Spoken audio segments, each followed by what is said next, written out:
Premier week-end de vacances de Toussaint sous le signe du soleil ici au FM.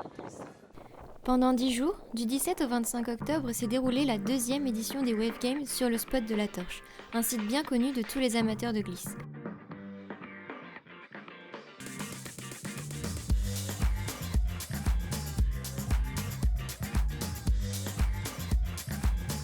La Torche a déjà été sous les feux de la rampe avec des épreuves de windsurf dès 1983 qui ont fait connaître le site à l'international. Il y a eu une accélération dans le développement, dans l'attrait à la pratique. Depuis quelques années, et notamment cet été-là, on a dépassé la saturation, quoi. C'est un entonnoir à vagues ouvert sur l'Atlantique, ce qui explique pourquoi il y a autant de vagues à la Torche. Pour en avoir discuté avec d'autres moniteurs qui ont travaillé sur d'autres plages, en tant que moniteur de surf, c'est le meilleur endroit de France, quoi.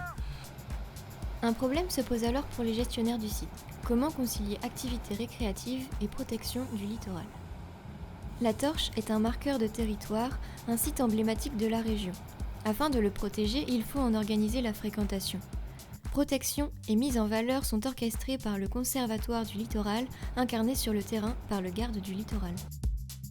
Alors les gardes du littoral, c'est vraiment un maillon essentiel de la chaîne de fonctionnement du Conservatoire du littoral, puisqu'il crée le lien entre le Conservateur du littoral et le gestionnaire.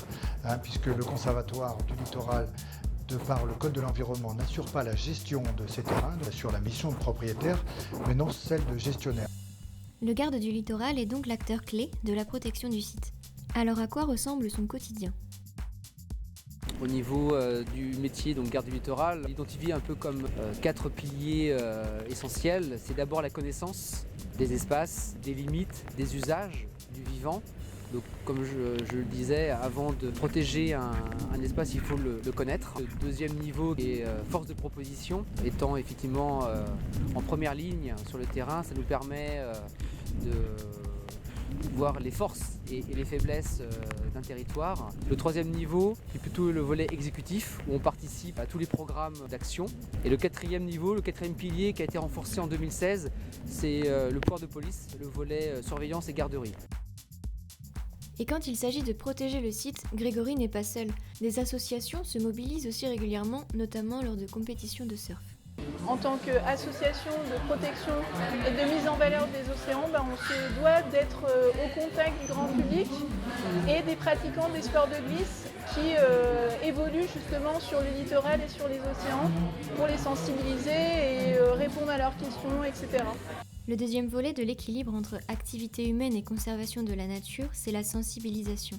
Ici, les écoles de surf ne sont pas en reste. J'ai envie de croire que cette démarche encadrée permet de transmettre des messages forts au-delà de la technique de l'activité.